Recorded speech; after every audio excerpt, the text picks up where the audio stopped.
Morning. Hi, Liz. It's Caring Conversations. We're on episode 10 today. Very exciting. A little bit different today, right? Different. We're going to talk a little bit more about Ohana Care, the company that we work with and for, and what makes us different, and the questions that we get asked all the time, all those FAQs. We're going to run through it so that everyone can know who they're calling and get to know us a little bit more in depth. Awesome. I'm excited for this one. We get to actually talk about what we do every day. So, what types of services does Ohana Care provide for home care? Kind of you name it, really. We're very creative in providing the services that we offer. We really want to cater to the client's needs. So these services can range from transportation to appointments, companionship, light housekeeping, meal prep, um, you know, getting laundry, linens, all of those things done that are really challenging for people to do at home. And then, of course, the personal care piece, right? That's all important. Bathing, um, medication administration, continence care, you name it. And I say we're flexible and unique in the way that, if there's something that's failing in the house or falling behind or, you're really struggling with, we want to hear about it and see how we can be of support to you. Yeah, I think that creative component really does come in when we're going in to see somebody. Let's say there's a dementia diagnosis, but they don't want to have anybody help them. Maybe we're there letting them know that we're in a different capacity. Oh, we're here to help make meals, or since you've had a fall, we're here to help with these Mhm. specific tasks. And then hopefully they'll get used to us being there. It'll be a joyful moment for them to have us coming to visit. But Mhm. yeah, definitely that creative component to it makes it a lot more easily accessible for folks. Yeah. How does Ohana Care's approach to care differ from like a traditional assisted living facility, nursing home, or maybe even that government funded care that's provided, that in-home care that's provided through the government funding? For sure. So we really pride ourselves on being relationship based. That's something we really drive home for our caregivers, for our clients. It's really important that we build a relationship, a trusting relationship with our clients. There's no replacement to one care, right? And you only get that really fruitful, trusting one-to-one care with consistent caregivers, with a stable schedule, and with a team that supports. So, our home care approach is very much relationship based. That's the reason why we have maybe a little bit higher of a minimum hourly commitment. We have a minimum of 4 hours per visit. And the truth behind that is we want it to be relationship based and not task oriented. Where, with funded care, there's a time and there's a place for that funded care, and it proves very valuable when you need less time and you really need a task completed.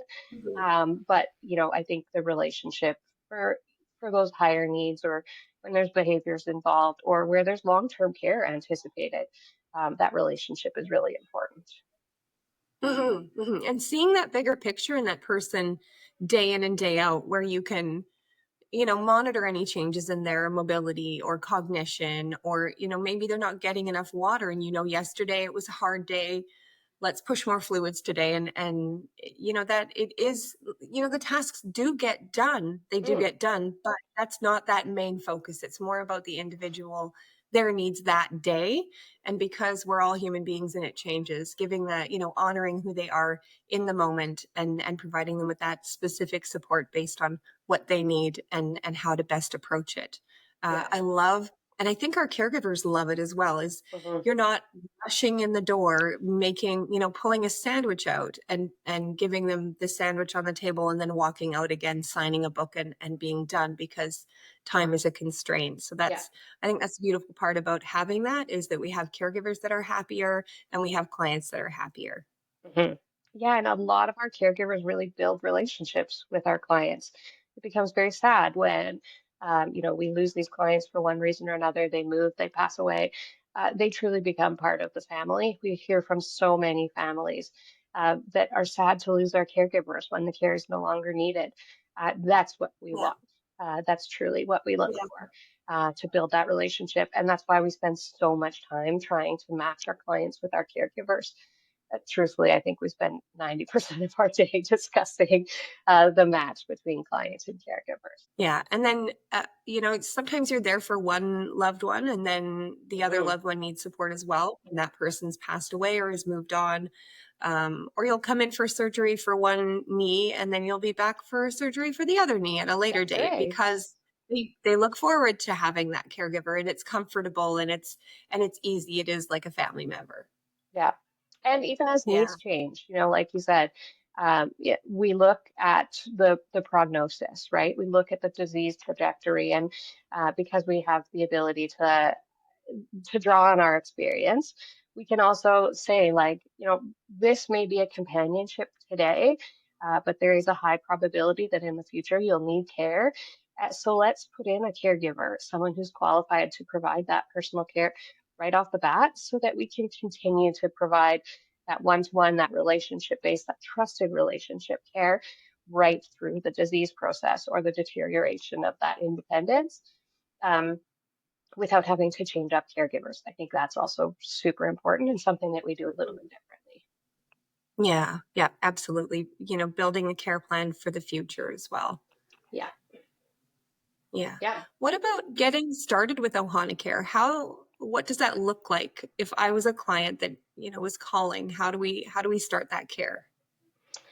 It really depends on your situation. As we've seen, every day is different, and every situation is very unique. And we definitely take it in stride. We have the privilege of a large pool of caregivers that are willing to support us and our clients essentially at the drop of a hat. So if you're in a crisis situation, we can absolutely support. In a perfect scenario, we love to have a week's notice to be able to find that perfect match or what we think will be a good match for your loved one. And that buys us some time to find the caregiver, make sure that the schedule accommodates everything, make any small adjustments that we need to do, and also allow our caregiver to do their research and their due diligence to read the care plan, make sure that they know what they're walking into and express any questions or concerns that they may have. So, you make that phone call to Ohana Care. We talk about, what your goals are for home care, what your needs are for home care. We talk about a schedule. We have one simple form to complete. It's all online. We don't use any paper. And once that form is complete, things move pretty quickly. We have a team of admin that work 24 hours a day, 7 days a week, blood, sweat, and tears. We want to make sure that we're meeting the care needs when they're needed. So we work pretty closely with you and with the rest of the team to make sure that that happens in a timely manner. Yeah. So it's an easy start is what you're saying. Yeah, I mean, oftentimes it is a pretty easy start, and the barrier many times is getting a client on board. We get so many phone calls where mom or dad might be a little bit reluctant to get care. And so we deal with that on an individual basis and work with the family to try and understand what are the hesitations, how we can best support the transition into having care in the home. And so, that sometimes takes a little bit more time, but we definitely have tips and tricks that we can work with and draw from to be able to support that. Yeah. Yeah. It's a creativity, it is almost an art to try and, make sure that the person that's reluctant to have care is actually on board when it starts Yeah. so it can be successful. So yeah, pulling all your tips and tricks is really important to make sure it's a good start. Yeah. I got a good one for you, Liz, if you don't mind me stepping in, Yeah, because go I for think it. this one is very applicable. How do you explain the role of a care manager and how they would support both families and clients?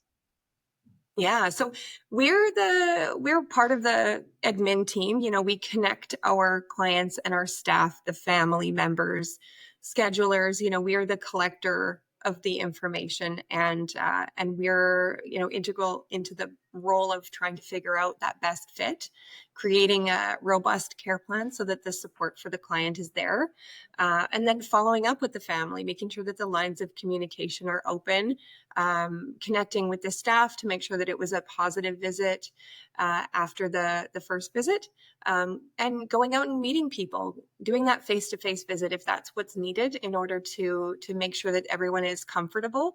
We go and we do an in-home visit where we do a face-to-face, get to know the client, maybe their dog, their loved ones, where their bathroom is, taking a look at the house to make sure it's safe. So it's, we're both nurses. This is our role, and going in with our nursing eye to make sure that the home is safe for our caregivers and that the client is, set up for success so that when they are having a shower, it's supported and safe for our clients. So we're kind of the jack of all trades, and we're often one of the first points of contact. So when you're calling, you may be speaking with Melissa or myself, and you'll be able to put a name to the face and have a chat with us directly in order to make sure that you're comfortable. That's really all that we do, is connect everybody and make sure that the care that's in there is what is the expectation is being met of the care that's in there. So as a care manager, we are the jack of all trades. And if you need anything, you can always give us a call. Yeah, I think you're missing out a key piece of what you do. Maybe it's subconscious when you do it, but so much of it is supporting the team in the field, um, but also the team and preparing to be in the field, right? There's so much education that you provide, and preparation into the care planning and all of that you do as well, which I think is very crucial. And learning both sides of the table, right? You learn so much about our clients, and then you learn so much about our caregivers, and then create that network of whatever it is that you do so well. Yeah. I'm sure that's I a know good it's always fit. nice to you get the insight into where your client was born and raised, or their ethnicity and their background and the language that they speak, and things that they love to do. And if you are hearing that story, there's often a caregiver that pops up in your mind where you're thinking, okay, this would be perfect. Let's take a look at this schedule and see what we can work out in order to make this the best fit, because have I got a caregiver for you. Like in your, Yeah. I know when I'm going out to meet clients, I'm already like, oh, this is going to be perfect for so-and-so. And that's in the back of my head. And it's nice to be able to share that, in real time with the clients. If you have an idea of their availability and it's going to be that perfect fit, or you feel that it could be that perfect fit. It is all about tailoring the needs of the client and the needs of the caregiver, so that it meets up, and it's, God willing, it's this beautiful sort of choreographed moment, but it's often not that way. So making sure that as a client, sharing all the pertinent information, things that bring you joy, things that you love to do, that's the responsibility of the client, because really that's what we love. That's what we love to do, and that's the level of support that we prefer to offer, is how can we make this the most beneficial and the smoothest start for you. So as a care manager, that's always the goal, in that sort of underlying tone, where we go in with the looking at the house safety, looking at the where the burnout level is for our clients' family members, because you can see this is an emergency, or this has been something that they've been neglecting for a long time, and you can see those holes. So making sure you can patch those up as quick as possible so that you can keep that boat afloat is really important. Yeah. Jack of all trades, Yeah. indeed. There's definitely a lot going on behind the scenes. Jill of all trades. Yeah. Yeah. Uh, Lots going on behind the scenes, and lots of work that gets put into that pairing. So awesome. Very good. Yeah. Yeah. So what do they expect? What should they expect when they're initiating home care with Ohana Care for their loved one? Yeah, I mean, lots of communication. That's our goal, right? We know that you are embarking on something that's maybe unfamiliar, and so we want to support everybody through that. Client, loved one, you name it, the family, everyone needs that support, as they're all working through something in this process, and maybe going through a grieving process. So there's lots of support, lots of communication, likely you'll hear from many different people as we move through the process of onboarding a new client. From caregivers you may hear from, myself, Liz, Jen, our office manager, Monica, the unicorn scheduler that we have, or Heather, who's our HR director, and soon Shanna, who's also joining us. So there's lots of people that will connect with you and share different aspects of the business and how they can be of support to you. I think the first visit is really how you dictate it, honestly. Some family members want to be present for those first visits, or the client, is welcoming us themselves. Other times, family members kind of need that hands off, or maybe it's recommended by us to be a little bit hands off for those first visits to try and set us up for success. And so I would say there isn't a what to expect kind of step by step. It's really very uniquely tailored to your situation. There's a get to know you kind of process. Honestly, it's a little bit, um, I wouldn't say disjointed, but definitely it takes some time for everyone to feel comfortable in this new transition. Um, but our caregivers are very good at what they do as far as going into someone's home and trying to establish a routine, knowing what needs to be done, or at least taking a look around and trying to understand what needs to be done and how support can be made available to the clients. So I put a lot of trust into our caregivers, and it's proved very well earned trust as far as sending them out there and knowing that they are very good at their jobs and that they are capable of, jumping both feet into the support that's needed. Mm-hmm, mm-hmm. It's as much as we orchestrate, a lot of it does land with our caregivers, and knowing that we're hiring the right people Yeah. that have, that big heart and can see the bigger picture. And again, everybody's different. You can have somebody you go in and it's sort of the house is on fire situation, and they're just joyfully accepting the care that they're getting. And other times you can have someone where you walk in and it looks like the house is on fire and they are not joyfully accepting the care that.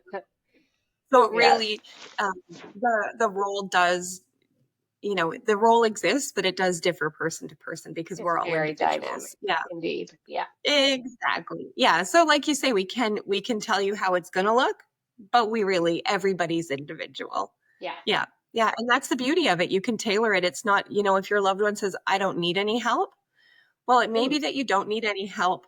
You feel that you don't need any help, but your family knows that you really do need that help. So mhm, working with where your loved one is at and where their capacity is at, and filling in a way that's going to make that loved one comfortable is mhm, really important. And it's not something that task oriented approach is going to be able to fix.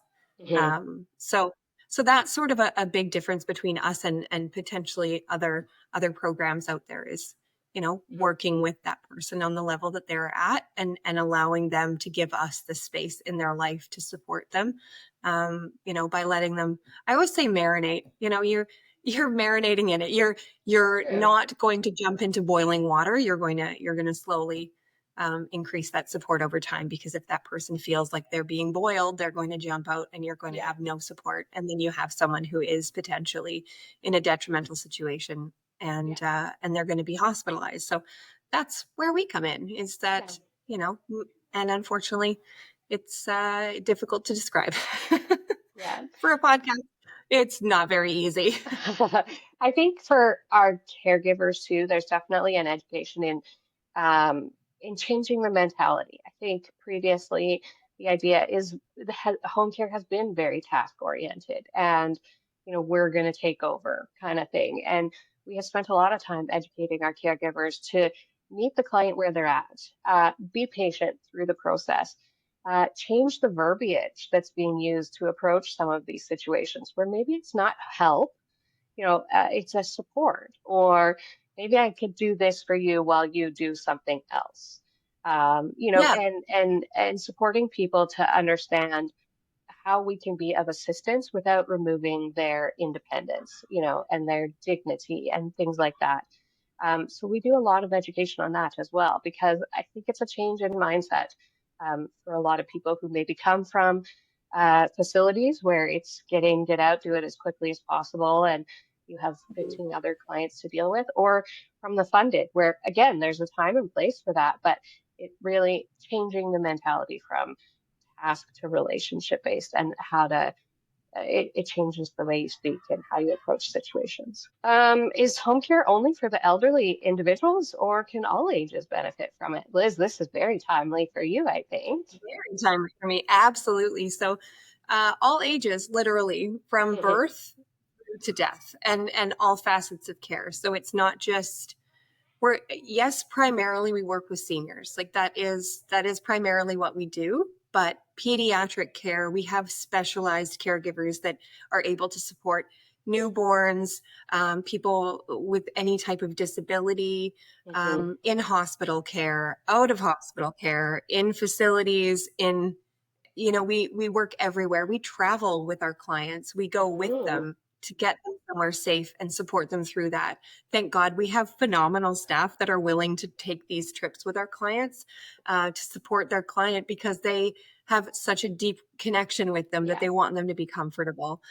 So it's really it's absolutely everything, everybody, all over the place. So and we cater to specific individuals based on what their needs are. So if it's a nurse that they need, we have nurses on staff. Hmm. If it's a companion that they need to make sure mom is walking and drinking enough fluids, and and being able to make healthy meals with mom, that's where we meet them at. But it's everybody, all the time, everywhere. Yeah. And that we care for the individual, not for the age, not for the illness. We care for the individual, and all ages. Yeah. I love that. And absolutely love that. I love getting the phone calls about the babies. I love getting the phone calls about the people who want to palliate at home, and that's their dying wish.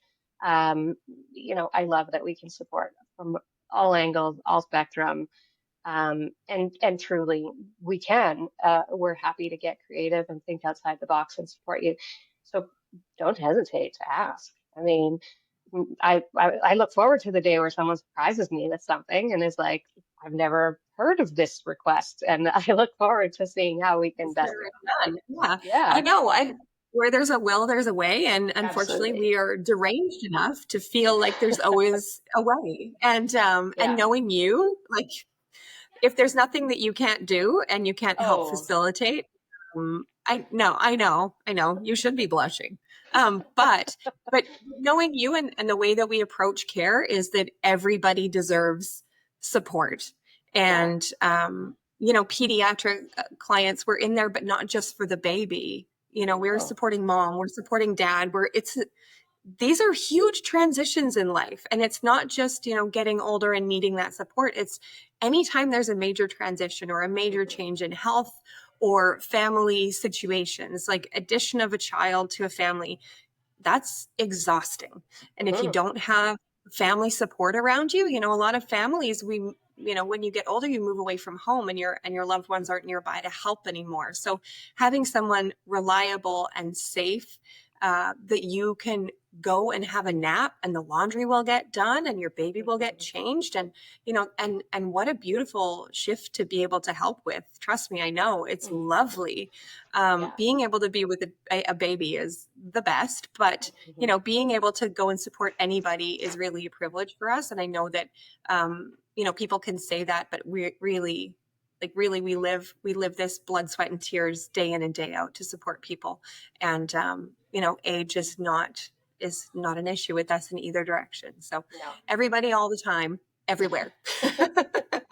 you New you motto. name it. Yeah. Yeah, everybody, all the time. Uh, how does Ohana Care ensure that the care plan is personalized for each person? I know we get that question a lot. How do Hmm. you how do you make sure that this is the care that we need in there? Yeah. So, yeah, I do get asked that a lot, and people wonder, like, if I haven't met the client, how I go about it. It's it's an interesting process, honestly. It's not a go in and ask people point blank, like, how do you shower? What does that look like? Are you able to do it by yourself? Can you get your socks on? Never do I ask those questions. There's so much that can be gleaned from someone by um, hearing how else they function in the rest of their life. Like, can't get to the dinner table without support. You know, they need that transfer support or porting. And how does that parlay into the rest of how they're able to function? There's lots that you can learn from just speaking to families on the phone and hearing the families' struggles. And then, you know, meeting in person, of course, is the perfect scenario. Um, as I discovered yesterday, we have a large group of clients now. So, you know, between all of us, it's hard to be in person every single time. But you know, when you're in person, you can glean those nuances of interactions with other people, and how that all plays into their daily functioning. You can see exhaustion on someone's face or Yeah. the front that they are putting up in order to present as stronger or I've got this kind of thing when they're really actually struggling. And no one wants to openly say that. So being able to hear that, and I think that comes with a lot of experience. I think that comes in from listening to people, really listening to Yeah. people. I think that's a big piece of it for sure. And because we can pull from experience and expertise from everyone on our team, we often have discussions about what a care plan is going to look like and how to set our caregivers up for success. Sometimes it's, you know, throwing tips and tricks that have worked previously for other similar clients into that care plan with actual like quotations, try this statement. And other times it's like, don't forget to do this. This is very important. So ensuring that the care plan is personalized, we don't have a bank to draw from as far as like because we're not task oriented. We have highlights of things that we would like to offer the family or that we've discussed with the family as far as linens once a week or you know, showering once a week, but there's so much more to a care plan that just come from those discussions. I don't Yeah. know if that And when we're answers your talking about a question. care plan, it's kind of that the recipe of the support Yeah. that's being offered in the home. So when we refer to that, it's like you said, linens on a Wednesday, or, you know, Hmm. and sometimes it can be very meticulous because that's what the client Hmm. is looking for or expects. And we create that type of care plan. Otherwise, you can create care plans like a companionship care plan is very much different than somebody that has like an advanced illness and we're Of course. focusing more on their personal care. A companionship care plan can be more if it's nice out, go for a walk. If Hmm. it's you know, they love to watch this TV show from this time to this time, and they like to have someone sit there and comment on the clothes that the women are wearing with them. But you know, it really is, again, it's so hard to say that it's black and white because Yeah. none of this is black and white. We are completely in the gray area. The Yeah. black and white comes in when we're talking safety. If we're building a care plan that's around like a potential dementia diagnosis and there's safety concerns that we know Hmm. about and that we can redirect, that's when those quotations and like Yeah. building the care plan so that it's foundational and it's walls and it's everything is built into this care plan when we're talking about somebody that really needs that Yeah. consistent verbiage and to keep them feeling calm and supported. But yeah, we're going right back to that whole everybody's an individual and a Yeah. care plan looks, and we build it based on that person and how do we get there through conversation. Yeah. And it may be a conversation that's had with glances in the room. I'm sure you've Hmm. had that before where the person that you're talking about putting care in for tells you one thing and you have eyes behind them going, mm-mm, and you know that uh, you know they're not showering every Yeah. day even though they say they're showering every day, and you have to steal a moment away from the client when you're doing a tour of the house and you Hmm. have to talk in the bathroom about how it's actually going. So knowing that that if you're there with a care manager and you're creating that care plan, we will happily take a moment to speak to Yeah. you directly, either on the phone after or in the home Yeah. during the visit, to actually find out what's going on, because we don't want to make this an awful, creation of a care plan where the client is feeling, this big because you've talked about their incontinence, or you've talked about the fact that they hear voices, or you're talking about their, that they fall frequently. So creating that care plan that is put in a respectful manner as well. I know, because that's a lot of families struggle with the idea of bringing somebody into the home because they don't want to air their parents' dirty laundry, or their parent isn't open to what's actually happening, and because they either don't recall, or they're too ashamed or embarrassed about how their loved one, their mom or their spouse or their whatever, even their neighbor is actually functioning. So Mhm. knowing that the care plan is created, and it can always be, it's Mhm. fluid document, it moves with the client based on what their needs are, and it's extremely individual. Yeah. Liz, maybe one of the most common questions we get asked is why does Ohana Care have a minimum 4 hours per visit for in-home home care? So it is, I know 4 hours can feel like a lot, but because we're not task oriented, we are person oriented. So really having those longer minimums gives us the opportunity to create that consistency of caregiver. Our caregivers are half of the components of this process.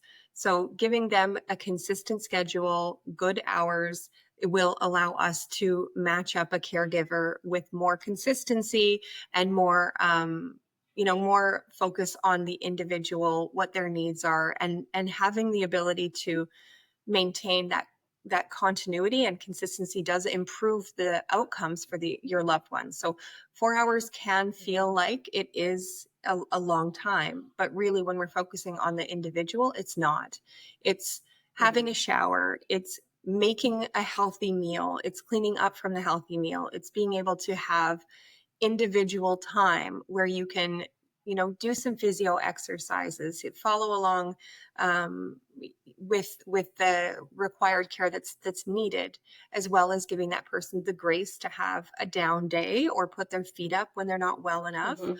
or just it's all about consistency and creating that relationship and creating the bond that comes, and then having the observation there as well. So if you have the same set of eyes walking in the door and they know where everything is, it reduces the anxiety for the client, and they can say, that this person hasn't had a bowel movement in 2 days. We need to address Mhm. this. Or this person's, they're dragging their foot a little bit more than they were yesterday. What's happening here? So consistency isn't just about having that minimum 4 hours, it's about the individual. So maybe it is longer, but the outcome is always going to be beneficial. Mhm. Yeah, I think the 4 hours is Yeah. intimidating for many people. I think we need to back up and go to why our staff, why we require 4 hour minimum for our staff, and full transparency. Good caregivers, loyal caregivers, caregivers that want to be part of your family and provide that consistency of care, and want to build that relationship with your loved one, don't want to work for 15 minutes or 1 hour a couple times a week. In order for us to retain those consistent, good quality caregivers, they want a minimum of 4 hours. And we know that healthcare workers are in high demand. We know there's lots of them out there, and the good ones are very often already working. So the only way that we can maintain a large pool of really high quality caregivers is to set some boundaries and limitations to the type of care and the duration of care that we can provide. And that 4 hour minimum has proven to be good for clients, good for caregivers, good for our caregiver retention time values. Those are KPIs that I watch. Let's be honest, this is a business and we need to keep track of these sorts of things. So what's our turnover like? Honestly, our turnover is very low. We have caregivers that advance in their careers to become nurses. I would say that's our highest turnover. Honestly, they have, gained new credentials and move on into a different career path. And we've supported them through that process. I would say our turnover for leaving us is very low. And I attribute that very much to those minimums and to allowing our caregivers to build those trusting relationships with our clients. And that does come with time. Absolutely, it does. Yeah. Yeah. Spending time with people is an invaluable way to create a relationship, and you can't synthetically do that. You have to put in the hours, and our clients appreciate Yeah. that relationship when it's built. Yeah. Yeah. I think that plays into the next question of how does Ohana Care ensure caregiver consistency and continuity for our clients? And I think we touched on that too, where, Absolutely. we provide them with a consistent schedule. And very often that's a conversation that I have with clients, at the beginning of the process where they say, maybe we start with one visit, once every couple weeks and we can change up the day and whatever. And, I'm honest with people. Yes, we can do that. Absolutely. But you may forego that consistency and that continuity and that relationship building with your caregiver. And we want to start slow and we want it to work, which is why we don't have any contracts and no commitments. Because if it doesn't work, we totally appreciate that. We want to give it, 100%, 110% effort to try and make it work. Sometimes it doesn't, and that's okay too. But that consistency and continuity comes with the consistency and continuity of a predictable schedule, allowing our caregivers to know, which client they're with when, and they appreciate that just as much as our clients do. I answered my own question Mhm, there. That was mhm. terrible, Liz. I'm sorry. Do you have anything you want to add? Oh, I know. I think we've got around it enough. But I love the how you snuck in there the contracts and commitments. So we don't have any contract. We don't have any contract. We don't have any commitments with Ohana Care. When you sign up Yeah, with us, the schedule is created, and it's only a 24-hour requirement for cancellation. So we don't hold you to being able to build your life out from here till the end of time. And then if you do need to no. cancel services, you're not charged anything. So it's 24 hours. There's no commitment. And like you said, we can start low and slow. So we can start with those visits every 2 weeks. We can start with whatever you're comfortable with, and we can start with going in with just, well, I need somebody to come and take my mom to the doctor, maybe pick up her medication on the way home, make sure she gets in the house, and get her something to eat because she's tired after days out. And we can go Hmm. in and be that person. Inconsistent schedule, but we're there and we're reliable. And then your mom will get to know, okay, well, having someone here when my husband or my son or daughter can't be that person to take me out. Having that consistency and reliability does build that foundational relationship, which is where we always start, is that foundation of reliability and then build from there. So we don't need a contract to make sure that you feel like we are living up to our side of this commitment. So that's what we live by and die by, whether or not it's beneficial to us. We are there because it's what the clients need and the family needs. So no commitment, and build that consistency out. So how does Ohana Care screen its caregivers?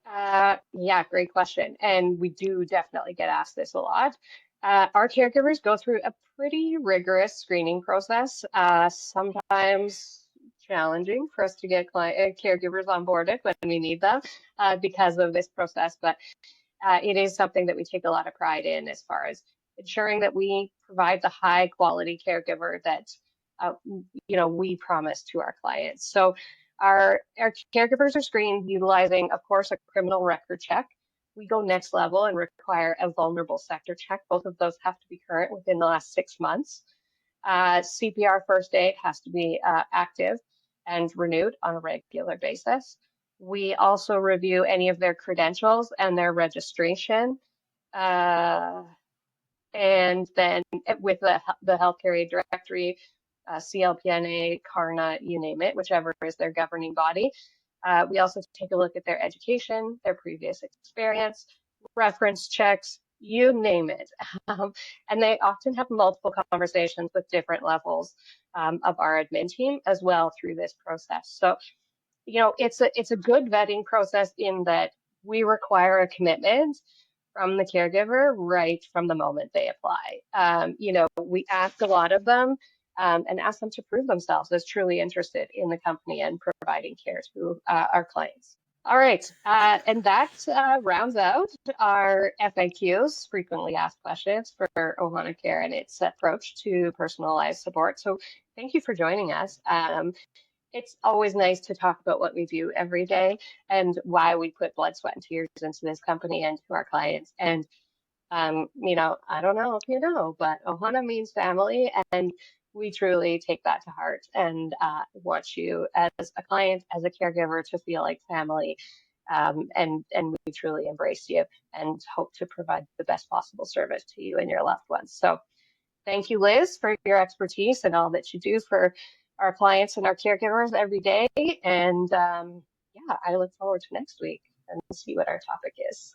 Yeah, thank you for listening, everybody. Like and subscribe, and we'll be back next week. Take care, guys.